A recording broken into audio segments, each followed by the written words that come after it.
আপনার massage complete. এবার শুধু একটু স্টিম নিতে হবে মুখে। হ্যাঁ, আপনি একটু এখানে বসেন, আমি একটু জল গরম করে নিয়ে আসছি। কেন এতে গরম জল আছে, একটু স্টিম নিয়ে নাও। কিন্তু গামলাই করে? আরে আমাদের এই সিটি পার্লার তো পুরানো পদ্ধতি। না না, একই তো ব্যাপার, স্টিম না ওই একই ব্যাপার। দাঁড়া, চাপা দিতে হবে। আমার মুখটা কেমন একটা জ্বালা করছে। এ বাবা, এরকম লাল লাল হয়ে পুড়ে গেছে কেন? এ বাবা, মুখ পুড়ে গেল কেন? মানে জলটা বেশি গরম ছিল।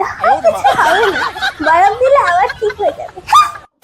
তাই ঠিক আছে, এই গরম জলে আমি তোমার মুখটা ডুবিয়ে ধরবো, তারপর বরফ লাগাবো, দেখি কি হয়। ও বাবা,